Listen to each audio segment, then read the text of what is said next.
जैसे कि मैंने देखा अभी जब उत्तर प्रदेश के अंदर एक घर की नीलामी के लिए एसडीएम और तहसीलदार आए हुए थे, तो उन्होंने वहां खड़े हुए लोगों से पूछा, तुम्हारा घर है क्या? तुम्हारा घर है क्या?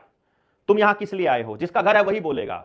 वहां पर आप सब लोगों को एक बात याद रखनी है, हमारे संविधान का आर्टिकल 51 हमारे मूलभूत अधिकारों के साथ मूलभूत कर्तव्यों के बारे में हमको बताता है। आर्टिकल 51 क्या कहता है कि देश के प्रत्येक नागरिक का यह कर्तव्य है कि यदि कहीं पर भी देश की संप्रभुता यानी उसकी सॉवरेनिटी के ऊपर कोई अटैक हो रहा है, कोई सरकारी अधिकारी या कोई प्राइवेट आदमी या कोई भी व्यक्ति कोई गलत कार्य कर रहा है, कोई अनैतिक कार्य कर रहा है या कोई असंवैधानिक या कोई इलीगल कार्य कर रहा है, तो वो उसे रोके, उसे टोके और जो व्यवस्था है उसकी संज्ञान में लेकर के आए।